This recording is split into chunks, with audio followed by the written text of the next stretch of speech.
আসসালামু আলাইকুম। সংবাদে আপনাদের সবাইকে স্বাগত জানাচ্ছি। আমি ফিরোজ তোহা। শুরুতেই সংবাদ শিরোনাম।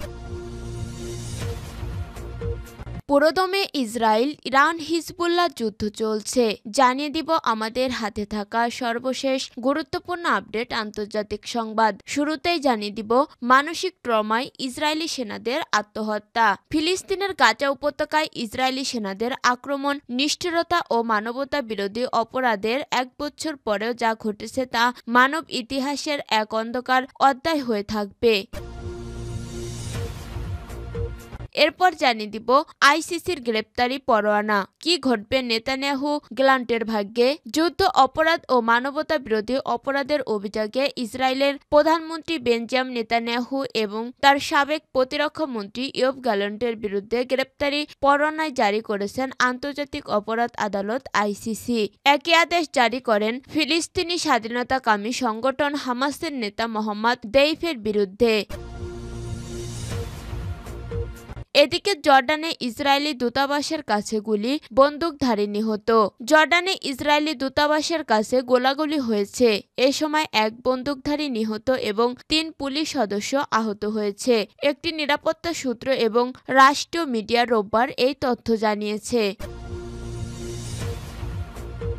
এরপর জানিয়ে দিব অবৈধ বসবাসের অভিযোগে সৌদিতে প্রায় 20,000 প্রবাসী গ্রেপ্তার। সৌদি প্রেস এজেন্সি শনিবার জানিয়েছে, সৌদি আরব কর্তৃপক্ষ অবৈধ বসবাস, মেয়াদবিহীন কাজ এবং সীমান্ত নিরাপত্তা বিধি লঙ্ঘনের অভিযোগ এক সপ্তাহে 19,696 জনকে গ্রেপ্তার করেছে।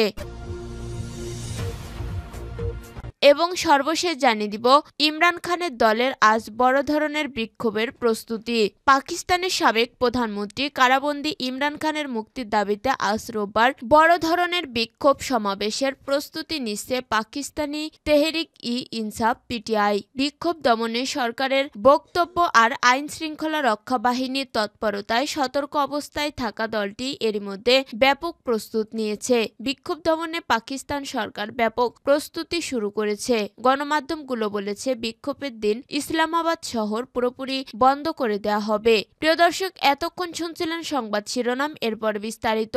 তবে তার আগে বন্ধু জানিয়ে দিন আপনি কোন স্থান থেকে আমাদের সংবাদটি দেখছেন এবং শুনছেন। জানিয়ে দিন এই সংবাদ সম্পর্কে আপনার মূল্যবান মতামত। আর বন্ধু, গাজা যুদ্ধে আপনি যদি নিরীহ ফিলিস্তিনিদের ভালোবেসে থাকেন তাহলে কমেন্টে এস লিখে বিশ্ববাসীকে জানিয়ে দিন। আর বন্ধু জানিয়ে দিন আপনি কোন স্থান থেকে আমাদের সংবাদটি দেখছেন এবং শুনছেন। আর আপনি যদি আমাদের চ্যানেলে নতুন হয়ে থাকেন তাহলে ভিডিওটি দেখতে দেখতে চ্যানেলটি সাবস্ক্রাইব করে রাখুন, যাতে করে আমাদের পরবর্তী সংবাদগুলো সবার আগে আপনার কাছে পৌঁছে যায়। এবারে বিস্তারিত।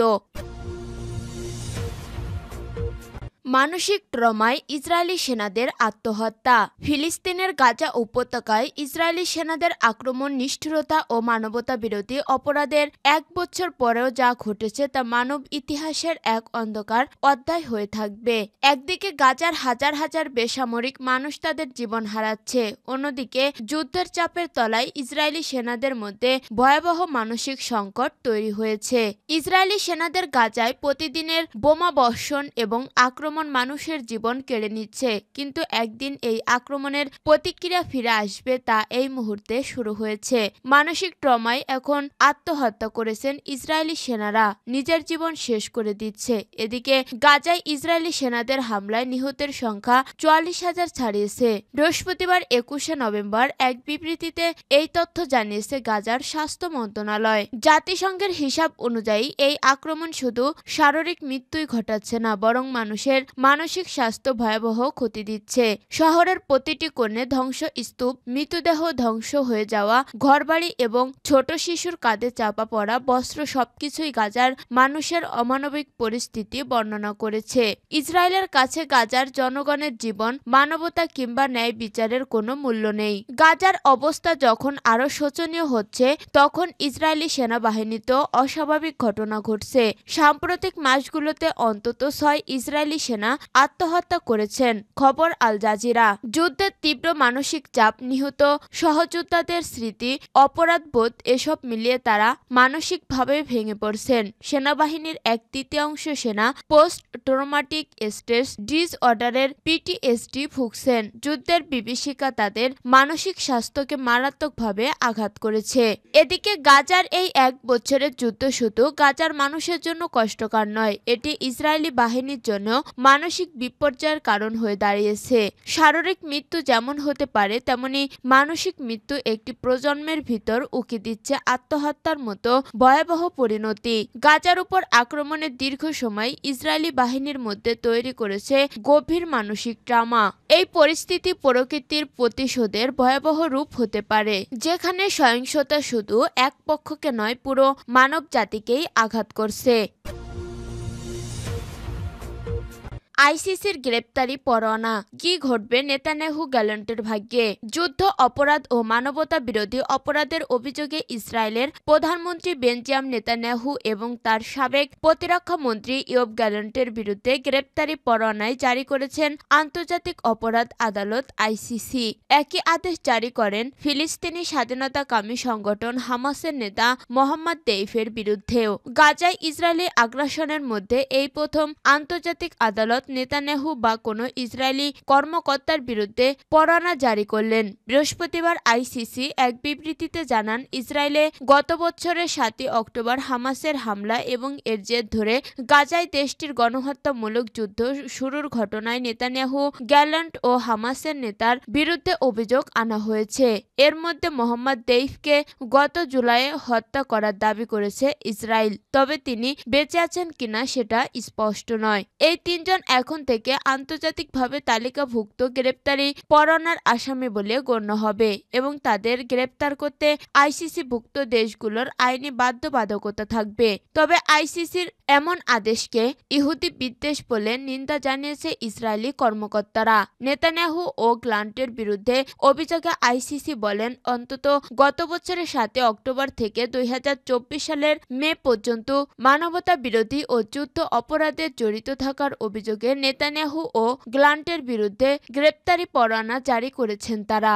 এই অভিযোগের সঙ্গে গাজার বাসিন্দাদের বিরুদ্ধে খোদাকে ব্যবহার করা ও স্বাস্থ্যসেবা সংশ্লিষ্ট স্থাপনাকে ইচ্ছাকৃতভাবে নিশানা বানানোর বিষয়টিও যুক্ত রয়েছে। জর্ডানে ইসরায়েলি দূতাবাসের কাছে গুলি, বন্দুকধারী নিহত। জর্ডানে ইসরায়েলি দূতাবাসের কাছে গোলাগুলি হয়েছে। এ সময় এক বন্দুকধারী নিহত এবং 3 পুলিশ সদস্য আহত হয়েছে। একটি নিরাপত্তা সূত্র এবং রাষ্ট্রীয় মিডিয়া রোববার এই তথ্য জানিয়েছে। নিরাপত্তা সূত্রের উদ্ধৃতি দিয়ে রাষ্ট্রীয় সংবাদ সংস্থা পেত্রা জানিয়েছে, আম্মানের রাবিয়া এলাকায় পুলিশের একটি টহল দলের উপর গুলিবর্ষণকারী এক বন্দুকধারীকে হত্যা করা হয়েছে। এ নিয়ে তদন্ত চলেছে বলেও জানানো হয়েছে। জর্ডানের পুলিশ ব্যাপক নিরাপত্তায় সজ্জিত ইসরায়েলি দূতাবাসের কাছে গোলাগুলির শব্দ শুনে এলাকাটি ঘিরে ফেলেছে। পুলিশ ও 2 প্রত্যক্ষদর্শী জানায়, গোলাগুলির পরেই আরও পুলিশ এবং অ্যাম্বুলেন্স ওই এলাকায় ছুটে আসে। পুলিশ এলাকাবাসীকে তাদের বাড়িতে অবস্থান করার আহ্বান জানান। উল্লেখ্য, ইসরায়েলি দূতাবাসের ব্যাপক নিরাপত্তায় রয়েছে।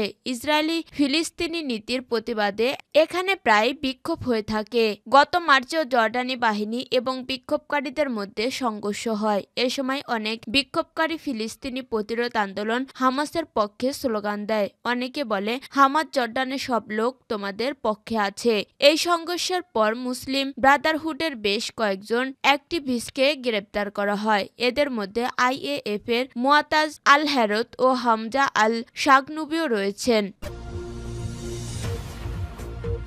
অবৈধ বসবাসের অভিযোগে সৌদিতে প্রায় 20,000 প্রবাসী গ্রেপ্তার। সৌদি প্রেস এজেন্সি শনিবার জানিয়েছে, সৌদি আরব কর্তৃপক্ষ অবৈধ বসবাস, মেয়াদবিহীন কাজ এবং সীমান্ত নিরাপত্তা বিধি লঙ্ঘনের অভিযোগে এক সপ্তাহে 19,696 জনকে গ্রেপ্তার করেছে। এক সরকারি প্রতিবেদন অনুসারে মোট 11,336 জন ব্যক্তিকে অবৈধ বসবাসের জন্য গ্রেপ্তার করা হয়। এছাড়া 5,276 জনকে অবৈধভাবে সীমান্ত সীমান্ত অতিক্রম করার প্রচেষ্টা এবং আরও ৩,১৮৪ জনকে শ্রম সম্পর্কিত সমস্যার জন্য আটক করা হয়। প্রতিবেদনে দেখানো হয়েছে, অবৈধ সৌদিতে প্রবেশের চেষ্টা করার জন্য গ্রেপ্তারকৃত ১,৫৪৭ জনের মধ্যে ৬৫% ইথিওপিয়ান, ৩১% ইয়েমেনি এবং ৩% অন্যান্য দেশের মানুষ। আরও ৭১ জন প্রতিবেশী দেশগুলোতে পাড়ি দেওয়ার চেষ্টা করে ধরা পড়ে এবং ২২ জনকে পরিবহন আইন লঙ্ঘন এবং অবৈধ আশ্রয় দেওয়ার জন্য আটক করা হয়। স্বরাষ্ট্র মন্ত্রণালয় জানিয়েছে, অবৈধ প্রবাসীদের আশ্রয় ও পরিবহন সুবিধা দিলে সর্বোচ্চ ১৫ বছরের কারাদণ্ড, ১ মিলিয়ন সৌদি রিয়াল অর্থাৎ $2,60,০০০ পর্যন্ত জরিমানা এবং সেই সাথে যানবাহন বাজেয়াপ্ত হতে পারে। এছাড়া সন্দেহজনক আচরণ দেখা গেলে মক্কা এবং রিয়াদ অঞ্চলে টোল ফ্রি নম্বর ৯১১ এবং সৌদি আরবের অন্যান্য অঞ্চলে ৯৯৯ বা ৯৯৬ রিপোর্ট করার পরামর্শ দেওয়া হয়েছে।